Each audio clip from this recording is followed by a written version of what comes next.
Welcome, welcome, business owning moms, to my coveted maternity leave planning roadmap.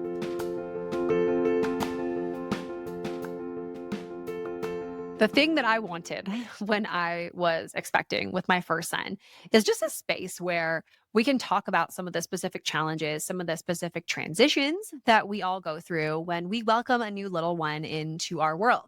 And since we are business owners who can really create whatever kind of business environment that we want, it's often true that when you change a lot of things inside of your personal life, your business also follows suit. So, this is episode number 11, installment number 11 of our maternity leave roadmap series.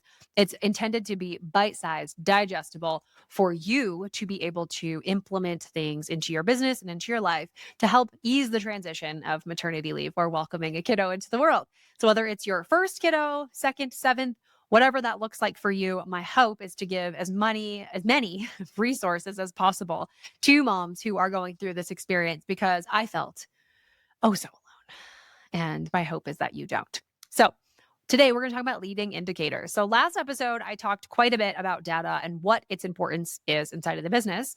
But I think a lot of people are probably like, yeah, Ali, but what if our data says something crazy like, this isn't working or something like that?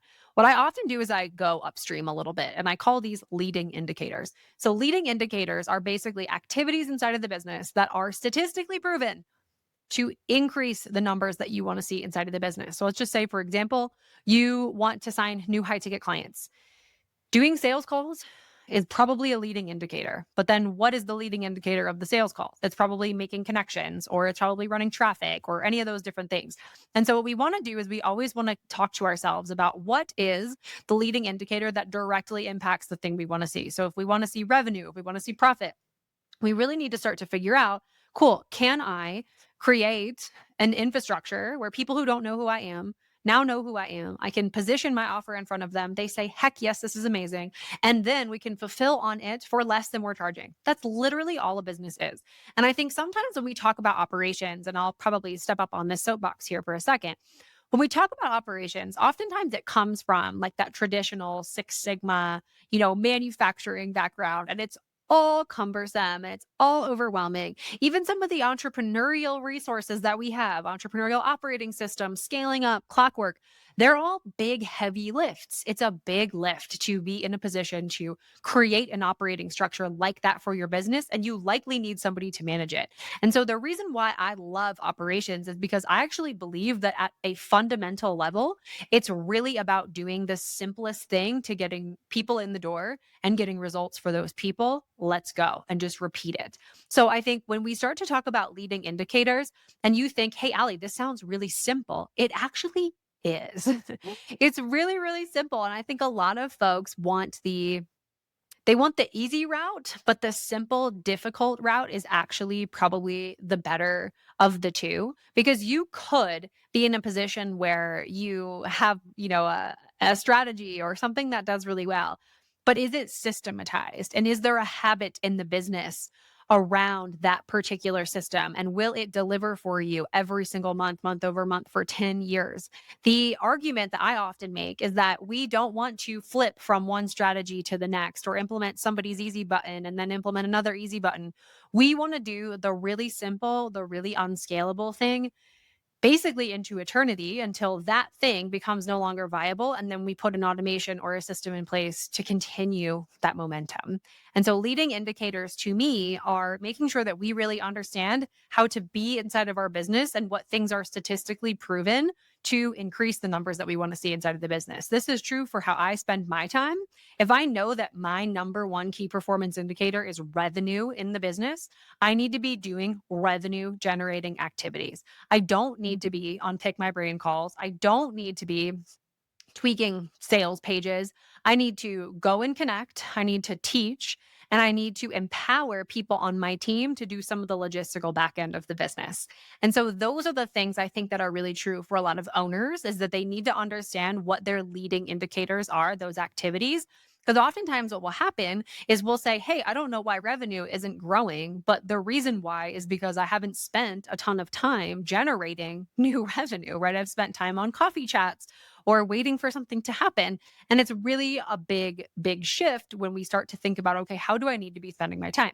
So, what this means for you during maternity leave is what are those leading indicators and do they either need to get automated or delegated? So, let's just say, for example, you are the chief revenue officer inside of the business. Your job is shaking up new revenue. Can we empower somebody else on the team to drive that? Or is it something that needs to be automated or batched? So, if you're doing organic content and that's the biggest way that you are generating new revenue for the business or bringing new people in, we might decide to book a day and do a ton of content so that your person, so your assistant or anybody else on your team, can go ahead and distribute that and then they can be closing business on your behalf. Do we need to train a salesperson to come in and support you? Or do you need to go ahead and take some sales calls and say, hey, listen, I'm going to go on maternity leave in July. So I'm going to book you for October to be able to come in and I'll take a deposit now, right? So those types of things, those types of leading indicators, I think are really important to understand because then it becomes, well, can I create an automation out of this? Or do I need to actually train a new person on how to do this? Like get clear on my process and make sure that they feel really comfortable. You can start to have them shadow you. It's really important. So additionally, if you already have a team, and those people are maybe a little bit unclear about like how they should be spending their time, you need to set a key performance indicator for them and then determine what their leading indicator is. So the activity that they need to be keeping up. So perfect example, when I launched my book, The Sabbatical Method, one of our teammates, Christian, was responsible for booking me on podcasts. And one of the biggest things that we wanted to do is we wanted to have one podcast per week. That was like our key performance indicator for his success. Then what we said was, okay, if we want to book about one podcast a week, we probably need to reach out to about 10 every single week so that as we are getting this system up and running, we can have a bunch of people in the pipeline and we can really determine what shows we want to do and which we don't want to do. So that was a leading indicator. He, every single week, reached out to 10 podcasts and nurtured the ones he'd already reached out to.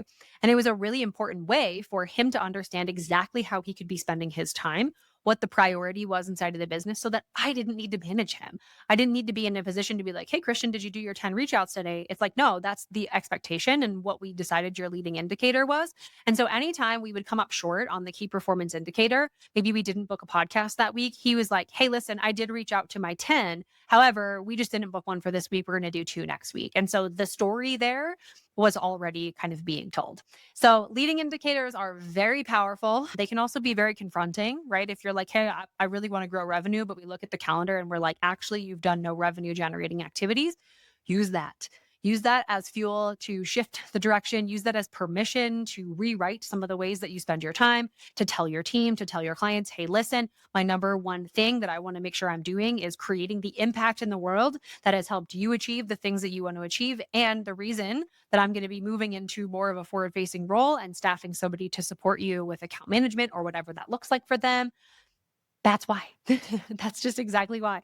You don't have to be in a position where you're everything to everybody in the business all the time. You don't have to be in a position where, you can't delegate to capable people. If you understand what the key performance indicator is, so the lagging metric, and then of course, looking upstream at the leading metric. I hope this was helpful for you. I know this was a heady, kind of dense episode, but as you can tell, I get really excited when I talk about data and operational support.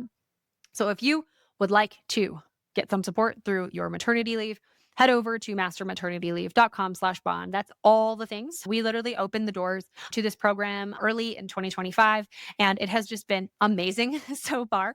And we absolutely love welcoming new folks into that community. If you want some specifics around your business, I personally coach every single mom that jumps in. You need to be expecting and you need to own a business, and I can support you.